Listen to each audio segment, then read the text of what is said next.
to say whatever you would have said in there. I'm good, Dad. Somebody's asked me if Mark could come.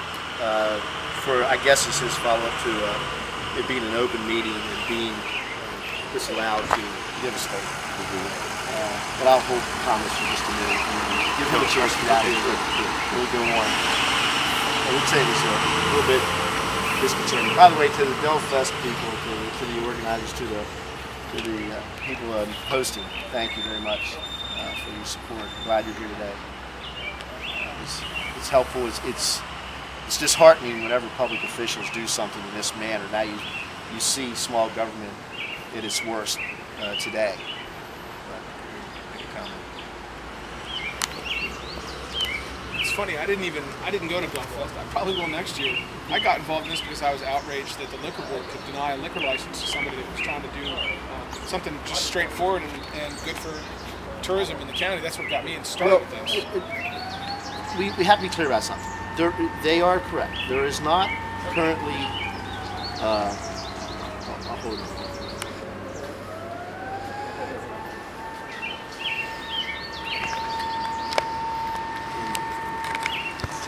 Now, since we have everybody here just asking me to wait for a while, I'll go forward. Folks, today we are here. I represent Delfest Foundation and the sponsors and the McCrory family with regard to what we were asking today. What we came to the county liquor board meeting for was specifically to get information. Now, you all were present and you all heard Mr. Delaney's opening comments. Mr. Delaney made a self-effacing comment about what he was going to do, what he wasn't going to do, what he wasn't going to respond to. The problem is, Mr. Delaney, after all of his very biased comments about the liquor board being besmirched, about their character being assassinated, everybody needs to remember, Mr. Delaney started this problem immediately following Delfest when he made comments to the Times News, which were printed. Those comments had a national impact, not only on Barbara Buell, but on the McCrory family and on everybody associated with the Delfest and the Delfest organization.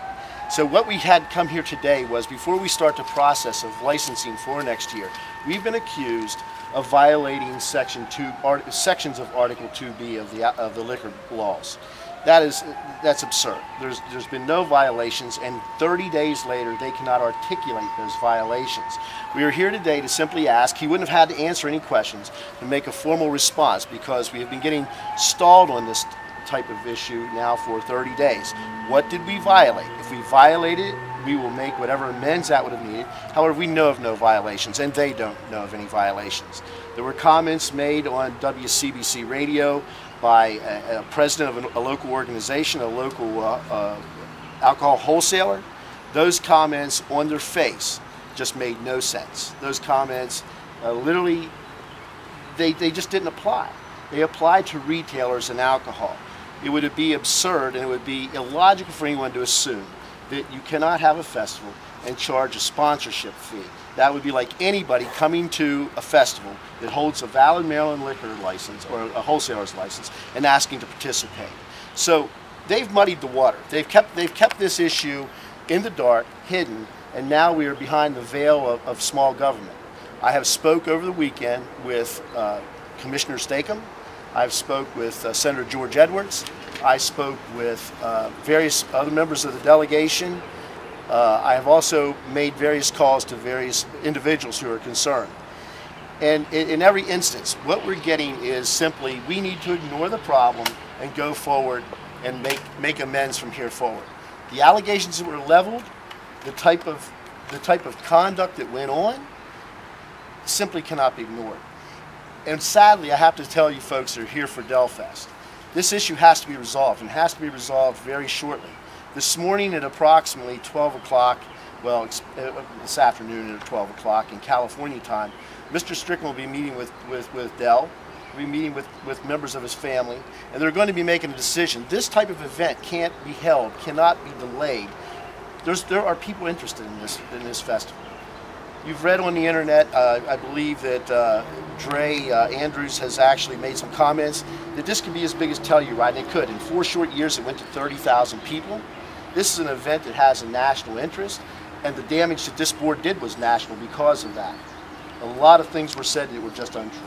Now, if this cannot be resolved, that meeting following today, and there will be some time, but it's going to be a very short period of time, a week, perhaps two, but a decision will have to be made. And if there are not apologies forthcoming from this board for the conduct that it took, and more specifically Mr. Delaney, it's going to be on the shoulders of this liquor board, and it's going to be on the shoulders of local government, who could not step in to control this gentleman. It's going to be on their shoulders that Del will take his festival elsewhere. There are 5 states and 2 separate cities who are looking for this festival. There is a well-known offer that was on the table to pull this festival before it even came to Allegany County this year. And it is so unfortunate because Del loves this community. He loves the backdrop of the fairgrounds. He really wants to have this festival here. But this organization cannot be nationally besmirched. The assassination that went on to simply cover some personal interest, as we believe, cannot happen, and we believe it cannot happen in small government. That really is what we have to say. I'm really sorry for everybody who came here today to witness this type of behavior from a small board. Mr. Griffith's immediate action to try to close that meeting immediately, that should be indicative of what you see. We weren't going to take any questions, and basically we weren't going to ask any questions. We were going to ask, give us in total the list of infractions we've made. I'm going to guarantee you that will never be forthcoming because there were no infractions. And also, with regard to the allegations that Mr. Delaney made threatening people who give comments, everyone's allowed to speak in this country. Everyone's allowed to have comments, and everyone's allowed to assess the behavior of local government officials, such as Mr. Delaney, in what they do, what they say, and what is documented and recorded and can be proven that they did. That comes into question. So when Mr. Delaney starts threatening lawsuits in a public meeting in an opening statement, he needs to be aware that he's not the only one that can make those kind of threats. However, I'm not here to threaten Mr. Delaney today. I'm not here to threaten anyone. We're here to simply get the information that we need to keep Del Fest in this community. We want Del Fest in this community. We want it to come back. Del wants this festival in this community. But it just can't happen unless the small town politics ends. I really do thank everybody for coming today, and I thank you for giving me a chance. Is your next